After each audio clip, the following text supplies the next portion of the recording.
সাপ্তাহিক ছুটিতে কক্সবাজারে পর্যটকের দল নেমেছে।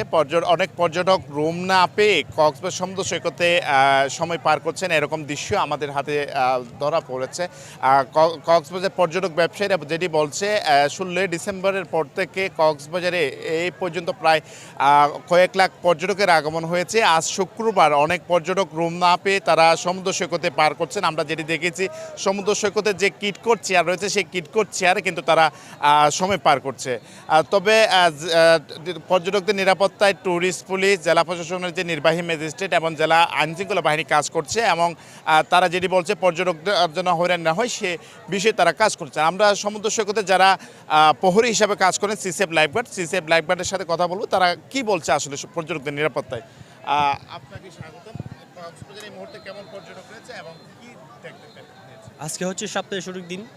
এখন হচ্ছে আপনার লাখো পর্যটক আমাদের একটু হিমশিম করে হয়ে যেতে, কারণ হচ্ছে মনে করেন এখানে বিভিন্ন ধরনের গর্ত আছে, রিফ কারণ আছে, তবুও আমরা মাইকিং করে আমাদের সেফ জায়গায় নিয়ে আসতেছি।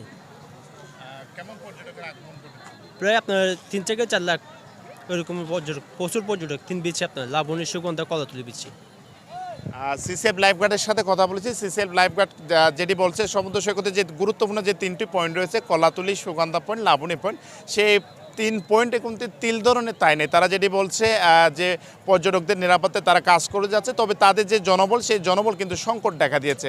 তবে যেটি বাস্তবে আমাদের চোখে যেটি ধরা পড়েছে সেটি হচ্ছে সমুদ্র সৈকতে লাখো লাখো পর্যটক কিন্তু আসলেও কিন্তু তাদের নিরাপত্তায় মাত্র কয়েকজন পুলিশ দেখা গেছে, ট্যুরিস্ট পুলিশ। তবে ট্যুরিস্ট পুলিশ যেটি বলছে তাদের জনবল সংকট এবং নানা সমস্যার কারণে তারা এই সেবা দিতে পারছে না। তবে জেলা প্রশাসনের যে নির্বাহী ম্যাজিস্ট্রেট তানভীর হোসেন যেটি বলছেন, পর্যটকদের নিরাপত্তায় তারা কাজ করছে, পাশাপাশি কোনো পর্যটক হয়রানি হলে তারা সেটি ব্যবস্থা নিচ্ছেন। তবে অতিরিক্ত রুম ভাড়া আদায়ের বিষয়ে তাকে প্রশ্ন করা হলে তিনি যেটি বলছেন, তারা প্রত্যেকটি হোটেল মোটেলে যাচ্ছেন এবং সুনির্দিষ্ট অভিযোগ পেলে তারা সেটি ব্যবস্থা নিচ্ছেন।